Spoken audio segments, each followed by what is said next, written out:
Hello everyone, welcome to my YouTube channel. આજથી ચાલુ કરી રહ્યા છીએ બંધારણના મોસ્ટ આઈએમપી પ્રશ્નો. કમસે કમ મારી પાસે 1200 પ્રશ્નો છે. હું દરેક વિડીયોમાં 100 પ્રશ્નો લઈને આવીશ. લાઇક, શેર, સબસ્ક્રાઇબ કરવાનું ભૂલતા નહીં. અને 1000 સબસ્ક્રાઇબર પૂરા થશે તો પછી તમને આ પીડીએફ ફ્રીમાં આપવામાં આવશે. તો જલ્દી 1000 સબસ્ક્રાઇબર કરાવી દેજો. ચલો શરૂ કરીએ. પ્રશ્ન નંબર 1. ભારતીય બંધારણના કયા અનુચ્છેદમાં જો સંસદ અનુચ્છેદ 2 કે અનુચ્છેદ 3 હેઠળ કોઈ કાયદો ઘડે તો બંધારણના પ્રથમ અને ચોથા પરિશિષ્ટમાં સુધારો કરવાની જોગવાઈ કરવામાં આવી છે? તો ભારતીય બંધારણના કયા અનુચ્છેદમાં સુધારો કરવાની જોગવાઈ કરવામાં આવી છે? અનુચ્છેદ 2 અને 3 હેઠળ કોઈ કાયદો ઘડવામાં આવે તો પ્રથમ અને ચોથા પરિશિષ્ટમાં સુધારો કરવાની જોગવાઈ કરવામાં આવી છે. તો ઓપ્શન એ અનુચ્છેદ 3, ઓપ્શન બી અનુચ્છેદ 4, ઓપ્શન સી અનુચ્છેદ 5, ઓપ્શન ડી અનુચ્છેદ 6. તો જવાબ આવશે અનુચ્છેદ 4. પ્રશ્ન નંબર 2. ભારતીય બંધારણના કયા અનુચ્છેદ મુજબ કરવામાં આવતા સુધારાને બંધારણીય સુધારા મળતો ક્રમ મળતો નથી? તો અનુચ્છેદ 1 અને 2. ઓપ્શન એ અનુચ્છેદ 1 અને 2, ઓપ્શન બી અનુચ્છેદ 2 અને 3, ઓપ્શન સી અનુચ્છેદ 1 અને 3, ઓપ્શન ડી અનુચ્છેદ 2 અને 4. તો જવાબ આવશે ઓપ્શન બી અનુચ્છેદ 2 અને 3. આગળ વધીએ. પ્રશ્ન નંબર 3. ભારતીય બંધારણના અનુચ્છેદ 3 મુજબ નવા રાજ્યની સ્થાપના કે રાજ્યની સેવામાં પરિવર્તન અંગે ખરડા બાબતે કયું વિધાન સાચું છે? તો ઓપ્શન એ ખરડા બાબતે સંસદની સંયુક્ત બેઠકની કોઈ જોગવાઈ નથી. ઓપ્શન બી આ પ્રકારના ખરડાને રાષ્ટ્રપતિ પુનઃ વિચારણા માટે પરત મોકલી શકે છે. ઓપ્શન સી બંને સાચા અને ઓપ્શન ડી બંને ખોટા. તો જવાબ આવશે ઓપ્શન સી બંને સાચા. એ અને બી બંને સાચા છે. આ ઓપ્શન જોઈ લેવું, કેમ કે મોકલી શકતા નથી કે મોકલી શકતા નથી કે મોકલી શકે છે, એ બંનેમાંથી એકાદું આવશે. તમારે જોઈ લેવું, કાં તો હું કમેન્ટ બોક્સમાં જણાવી દઈશ. પ્રશ્ન 3 મને યાદ કરાવજો. પ્રશ્ન નંબર 4. નવા રાજ્યની રચના કે રાજ્યની સીમા પરિવર્તન કે રાજ્યના નામ પરિવર્તન આ બાબતનો ખરડો વિશે નીચેનામાંથી કઈ બાબત ખોટી છે? ઓપ્શન એ ખરડો કોઈ પણ ગૃહમાં રજૂ કરવામાં આવે છે. ઓપ્શન બી ખરડો ફરજિયાત પ્રથમ રાજ્યસભામાં રજૂ કરવો પડશે. ઓપ્શન સી ખરડો કોઈ પણ ગૃહમાં રજૂ કરતા પહેલા રાષ્ટ્રપતિની પૂર્વ પરવાનગી રાષ્ટ્રપતિ જે તે રાજ્યની વિધાનમંડળને ઓપ્શન ડી વિચારણા માટે મોકલી શકે છે. તો જવાબ આવશે ઓપ્શન બી ખરડો ફરજિયાત પ્રથમ રાજ્યસભામાં રજૂ કરવો પડશે. પ્રશ્ન નંબર 5. ભારતીય બંધારણના કેટલામાં બંધારણીય સુધારા દ્વારા વિવાદિત બેરુબારી પ્રદેશને ભારત દ્વારા પાકિસ્તાનને સોંપવામાં આવ્યો હતો? તો જવાબ આવશે ઓપ્શન બી 9મો સુધારો 1960. બંધારણની કઈ કલમમાં રાજ્યોની વિધાનસભામાં અનુસૂચિત જાતિ અને અનુસૂચિત જનજાતિ માટે બેઠકો અનામત રાખવાની જોગવાઈ છે? તો જવાબ આવશે 332. અનુસૂચિત જાતિ અને અનુસૂચિત જનજાતિ માટે રાજ્યોની વિધાનસભામાં અનામત રાખવામાં આવી છે, બેઠકો અનામત. રાજ્યપાલ કેટલા એંગ્લો ઇન્ડિયનની રાજ્યની વિધાનસભામાં નિમણૂક કરી શકે છે? રાજ્યની વિધાનસભામાં રાજ્યપાલ કેટલા એંગ્લો ઇન્ડિયનની નિમણૂક કરી શકે છે? તો 1. અત્યારે લગભગ જોગવાઈ નથી આની. પ્રશ્ન નંબર 8. રાજ્યપાલ દ્વારા વિધાનસભામાં એંગ્લો ઇન્ડિયન કોમની વ્યક્તિની નિમણૂકની જોગવાઈ બંધારણની કઈ કલમમાં કરવામાં આવી છે? તો જવાબ આવશે 333. પ્રશ્ન નંબર 9. લોકસભા અને વિધાનસભામાં અમુક વર્ષ પછી અનામત બેઠકો રાખવાનું બંધ કરવાની જોગવાઈ કઈ કલમમાં કરવામાં આવી છે? તો જવાબ આવશે 334. કલમ નંબર 334. પ્રશ્ન નંબર 10. કયા વિધાનમંડળમાં અનુસૂચિત જાતિ અને અનુસૂચિત જનજાતિ માટે બેઠકો અનામત રાખવાની જોગવાઈ નથી? કયા વિધાનમંડળમાં? તો રાજ્યસભા અને વિધાન પરિષદ.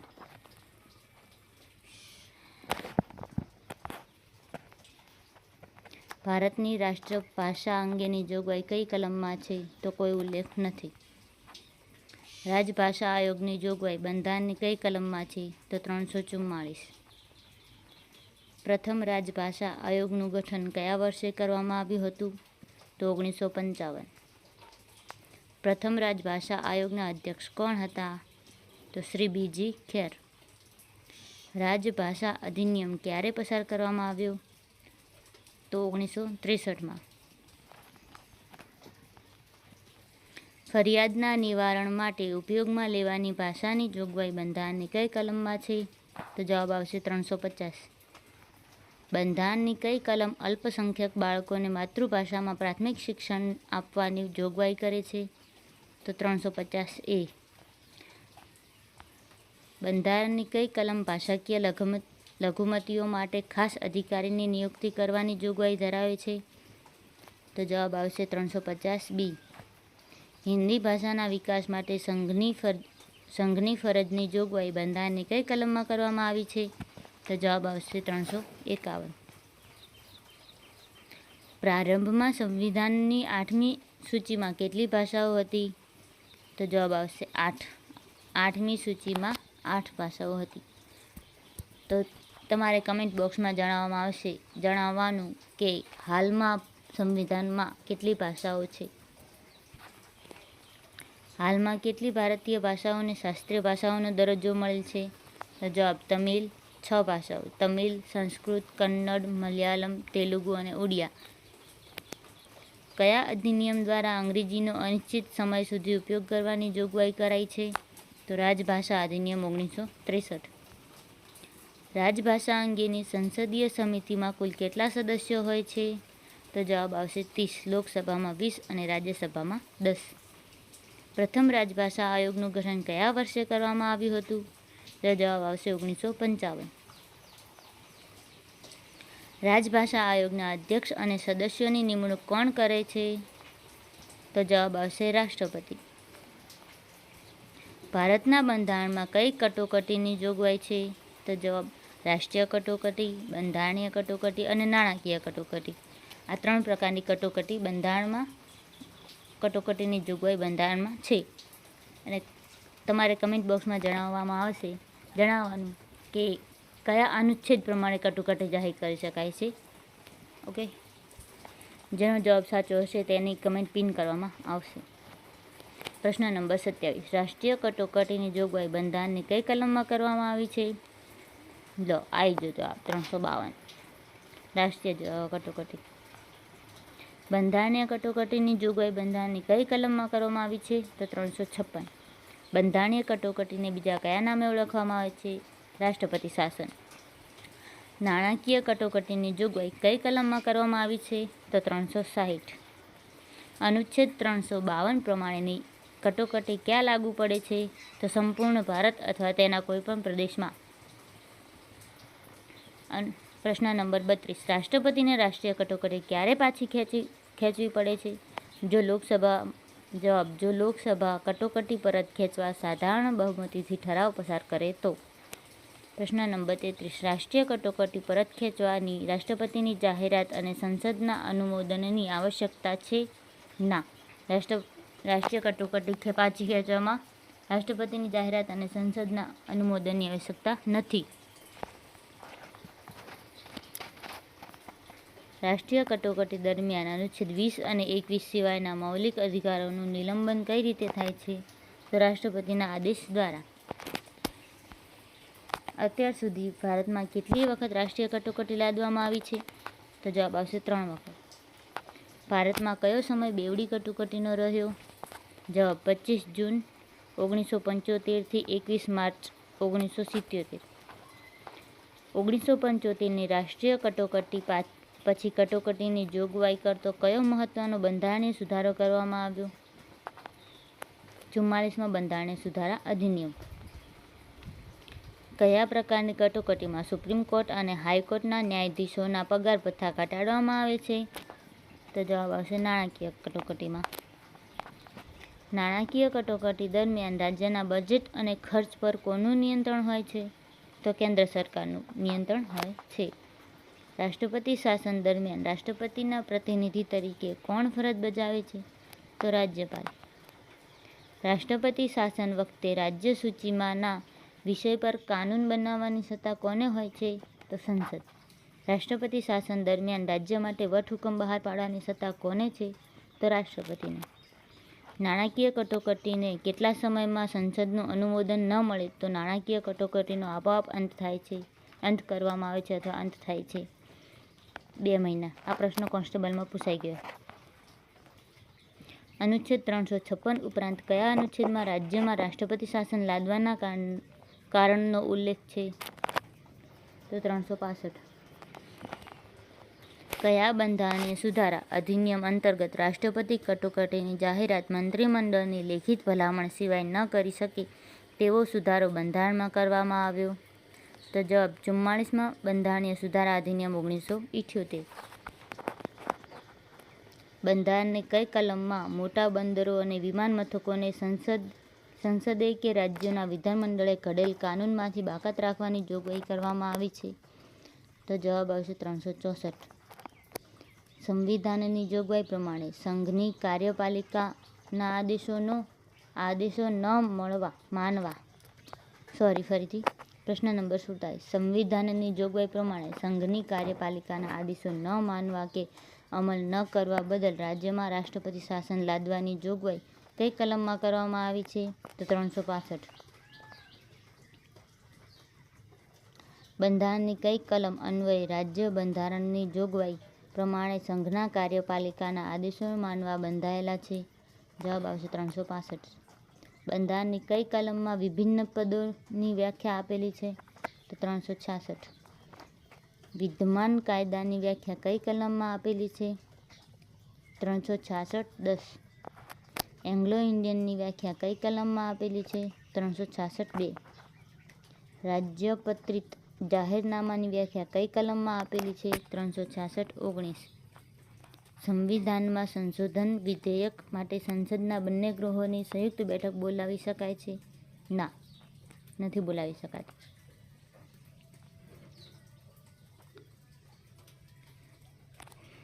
ભારતીય બંધારણમાં સંશોધન કરવાની જોગવાઈ કયા દેશના બંધારણમાંથી લેવામાં આવી છે? તો દક્ષિણ આફ્રિકા. બંધારણમાં સુધારો કરવાની સંસદની શક્તિ કેવા પ્રકારની છે? મર્યાદિત. બંધારણના મૂળ ઢાંચાનો ખ્યાલ સૌપ્રથમ કયા કેસમાં ઊભો થયો હતો? તો જવાબ આવશે કેશવાનંદ ભારતી વિરુદ્ધ કેરળ સરકાર 1973. કેશવાનંદ ભારતી વિરુદ્ધ કેરળ સરકાર 1973માં. કયા કેસમાં સુપ્રીમ કોર્ટે સૌપ્રથમ ઠરાવ્યું કે સંસદ બંધારણના મૂળભૂત ઢાંચામાં ફેરફાર ન કરી શકે? કેશવાનંદ ભારતી વિરુદ્ધ કેરળ સરકાર. કેરળનું હાલ કયું નામ છે તે કમેન્ટ બોક્સમાં જણાવજો. 1973. ઓકે. કયા કેસમાં સુપ્રીમ કોર્ટે પ્રસ્તાવનાના ઉદ્દેશ્યનો બંધારણના મૂળભૂત માળખામાં સમાવેશ કર્યો છે? SR બોમ્બાઈ વિરુદ્ધ ભારત સરકાર કેસ 1994. મૌલિક અધિકારોમાં સંશોધન કરતું વિધેયક સંસદમાં કેવા પ્રકારની બહુમતી દ્વારા પસાર કરવામાં આવે છે? તો વિશેષ બહુમતી. બંધારણ સંશોધક વિધેયકને સંસદમાં રજૂ કરતા પહેલા રાષ્ટ્રપતિની પૂર્વ મંજૂરી જરૂરી છે? ના. બંધારણ સુધારા વિધેયક સંસદમાં કોણ રજૂ કરી શકે? મંત્રી કે ગેરસરકારી સદસ્ય. શું રાષ્ટ્રપતિ સંવિધાન સંશોધન વિધેયકને પરત મોકલી શકે? ના. કયા બંધારણીય સુધારા અધિનિયમ અંતર્ગત લોકસભા અને વિધાનસભા માટે મતદારોની ઉંમર 21થી ઘટાડીને 18 કરવામાં આવી? 61મા બંધારણીય સુધારા અધિનિયમ 1989. કયા બંધારણીય સુધારા અધિનિયમ અંતર્ગત લોકસભા અને વિધાનસભા માટે મતદારોની ઉંમર 21થી ઘટાડીને 18 એનો જ પ્રશ્ન કયા બંધારણીય સુધારા અધિનિયમ અંતર્ગત કેન્દ્રશાસિત પ્રદેશ અને દિલ્હીને રાષ્ટ્રીય રાજધાની ક્ષેત્રનો દરજ્જો આપવામાં આવ્યો? 69માં બંધારણીય સુધારા અધિનિયમ 1991. કયા બંધારણીય સુધારા અધિનિયમ અન્વયે પંચાયતી રાજને બંધારણીય દરજ્જો આપવામાં આવ્યો? તો જવાબ આવશે 73માં બંધારણીય સુધારા અધિનિયમ 1992. કયા બંધારણીય સુધારા અધિનિયમ અન્વયે નગરપાલિકા શાસન વ્યવસ્થાને બંધારણીય દરજ્જો આપ્યો? તો જવાબ આવશે 74માં બંધારણીય સુધારા અધિનિયમ 1992. કયા બંધારણીય સુધારા અધિનિયમ અંતર્ગત 6 થી 14 વર્ષના બાળકોને મફત પ્રાથમિક શિક્ષણને મૂળભૂત અધિકારમાં સમાવવામાં આવ્યો? તો 86માં બંધારણીય સુધારા અધિનિયમ 2002. કયા બંધારણીય સુધારા અધિનિયમ અંતર્ગત પક્ષપલટા અધિનિયમને બંધારણની 10મી અનુસૂચિમાં સામેલ કરવામાં આવી? તો 52માં બંધારણીય સુધારા અધિનિયમ 1985. કયા બંધારણીય સુધારા અધિનિયમ અંતર્ગત મંત્રીમંડળની કુલ સભ્ય સંખ્યા યથાપ્રસંગ સંસદ કે વિધાનમંડળની કુલ સભ્ય સંખ્યાના 15%થી વધારીને નહીં રાખવાની જોગવાઈ કરવામાં આવી? 91માં બંધારણીય સુધારા અધિનિયમ 2003.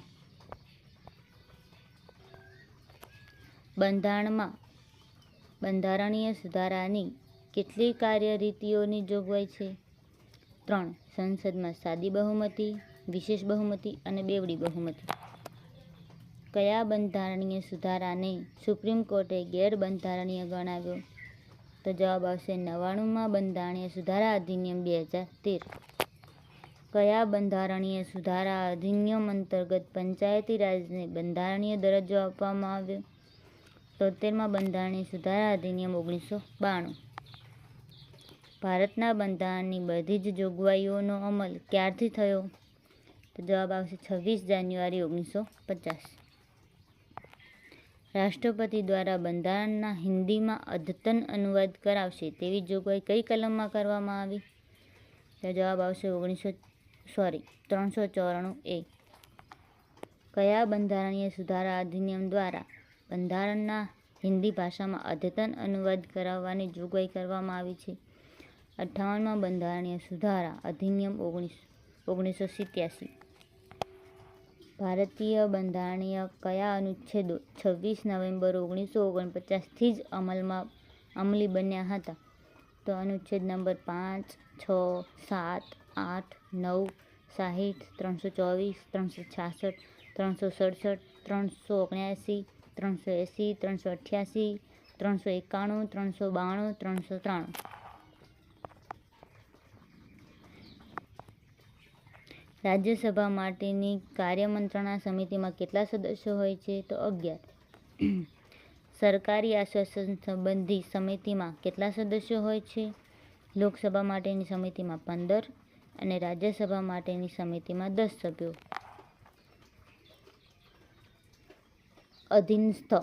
અધીનસ્થ વિધાન સંબંધી સમિતિમાં કેટલા સદસ્યો હોય છે?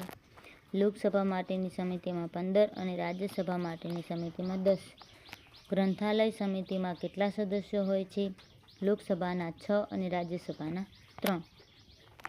અનુસૂચિત જાતિઓ અને અનુસૂચિત જનજાતિઓના કલ્યાણ સંબંધી સમિતિમાં કેટલા સદસ્યો હોય છે?